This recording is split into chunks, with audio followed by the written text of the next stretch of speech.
ये महाभारत कथा पूरी तरह से वेद व्यास महाभारत के ऊपर आधारित है। यदि आप इसका निरंतर श्रवण करते रहना चाहते हैं तो इस चैनल को सब्सक्राइब जरूर कर लें और आगे आने वाली सभी पॉडकास्ट के नोटिफिकेशन के लिए बेल आइकन को भी जरूर से प्रेस कर दें। अब हम सुनेंगे दुर्योधन के साथ भीष्म और द्रोणाचार्य की बातचीत तथा श्री कृष्ण और कर्ण का गुप्त परामर्श।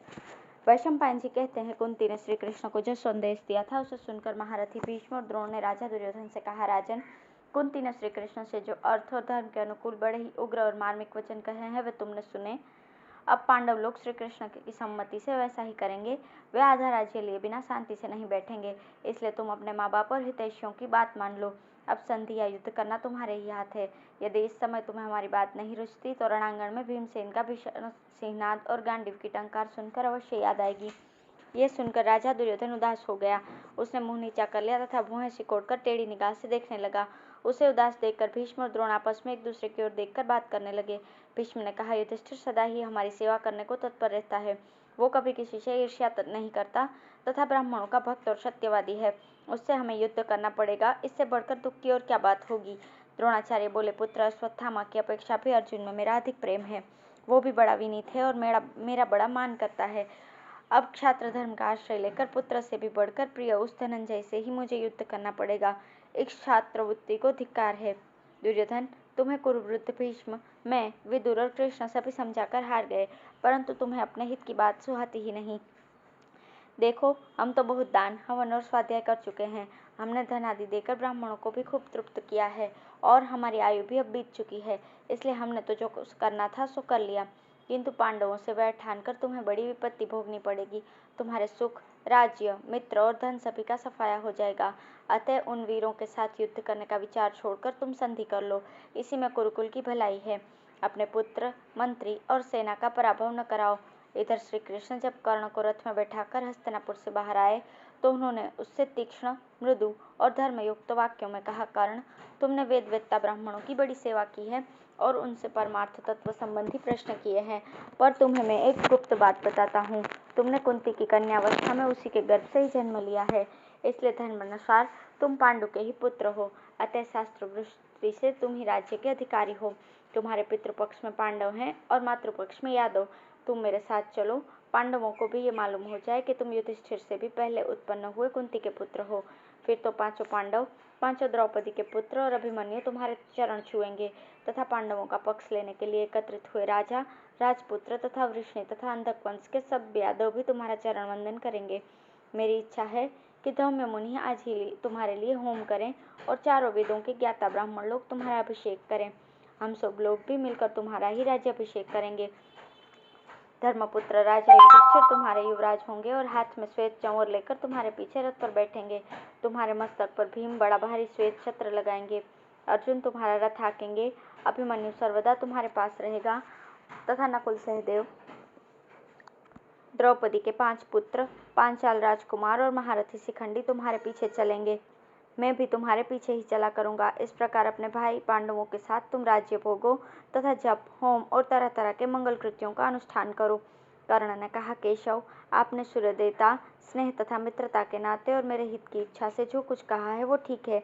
इन सब बातों का मुझे भी पता है और जैसा आप समझते हैं, धर्मानुसार मैं पांडु का ही पुत्र हूँ। कुंती ने कन्यावस्था में सूर्यदेव के द्वारा मुझे गर्भ में धारण किया था और फिर उन्हीं के कहने से त्याग दिया था। इसके बाद अधिरथ सूत मुझे देखकर घर लेकर गए और उन्होंने बड़े स्नेह से मुझे अपनी स्त्री राधा की गोद में दे दिया।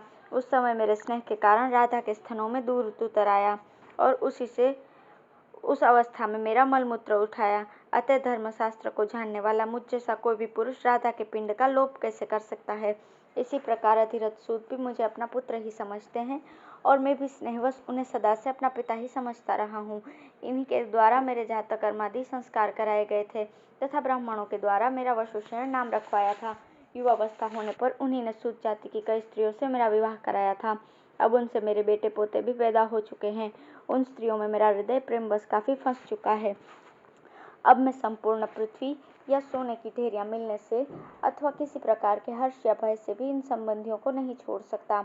दुर्योधन ने भी मेरे ही भरोसे शस्त्र उठाने का साहस किया है और इसी से इस संग्राम में मुझे अर्जुन के साथ द्विरथ युद्ध के लिए नियत किया गया है।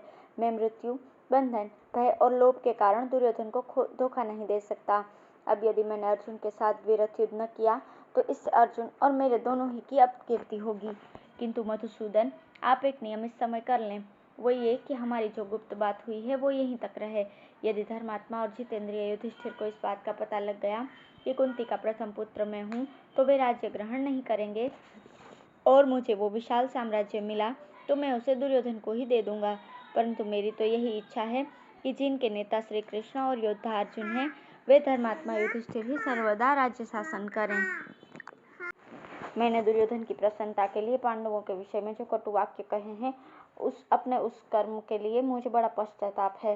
श्री कृष्ण, जिस समय आप मुझे अर्जुन के हाथ से मरा हुआ देखेंगे, जब भीषण गर्जना करते हुए भीम दुशासन का रक्त पिएंगे, जिस समय पांचाल कुमार धृष्टद्युम्न और शिखंडी द्रोणाचार्य और भीष्म का वध करेंगे तथा महाबली भीम दुर्योधन को मार देंगे, उसी समय राजा दुर्योधन का यह रणयज्ञ समाप्त होगा। केशव, कुरुक्षेत्र तीनों लोकों में अत्यंत पवित्र है। वहाँ वो सारा वैभवशाली क्षत्रिय समाज शस्त्राग्नि में स्वाहा हो जाएगा। आप इस संबंध में ऐसा करें जिससे ये सब क्षत्रिय स्वर्ग प्राप्त कर लें। क्षत्रिय का धन तो संग्राम में जय पाना या पराक्रम दिखाते हुए मर जाना ही है। अतः आप हमारे इस विचार को गुप्त रखते हुए ही अर्जुन को मेरे साथ युद्ध करने के लिए ले आइएगा। कर्ण की ये बात सुनकर श्री कृष्ण हंसे और फिर मुस्कुराते हुए इस प्रकार कहने लगे, कर्ण, तो क्या तुम्हें राज्य प्राप्ति का उपाय भी मंजूर नहीं है? तुम मेरी दी हुई पृथ्वी का भी शासन नहीं करना चाहते? इसमें तो तनिक भी संदेह नहीं है कि जय पांडवों की ही होगी। अच्छा, अब तुम यहाँ से जाकर द्रोणाचार्य, भीष्म और कृपाचार्य से कहना कि ये महीना अच्छा है, इस समय फलों की अधिकता है, मक्खियाँ कम है, कीट सूख गया है, जल में स्वाद आ गया है तथा विशेष गर्मी व ठंडी भी नहीं है। अच्छा सुखमय समय है। आज से 7वें दिन अमावस्या होगी, उसी दिन युद्ध आरंभ करो। वहाँ और भी जो राजा लोग आए, उन सबको ये समाचार सुना देना। तुम्हारी इच्छा युद्ध करने की है तो मैं उसी का प्रबंध कर देता हूँ। दुर्योधन के अधीन जो भी राजा और राजपुत्र हैं, वे शस्त्रों से मरकर उत्तम गति प्राप्त करेंगे। तब कर्ण ने श्री कृष्ण का सत्कार करते हुए कहा, महाबाहो, आप सब कुछ जानबूझकर भी मुझे क्यों मोह में डालना चाहते हैं? यह तो पृथ्वी के सर्वथा संवाहर का ही समय आ गया है। इसमें शकुनी, मैं, दुशासन और धृतराष्ट्र कुमार दुर्योधन तो निमित्त मात्र हैं। दुर्योधन के अधीन तो जो राजा और राजपुत्र हैं, वे सब शस्त्राग्नि में भस्म होकर यमराज के घर जाएंगे। इस समय बड़े भयानक स्वप्न और भयंकर शकुन तथा उत्पात भी दिखाई दे रहे हैं। इन्हें देखकर शरीर के रोंगटे खड़े हो जाते हैं। वे स्पष्ट ही दुर्योधन की हार और युधिष्ठिर की विजय सूचित करते हैं।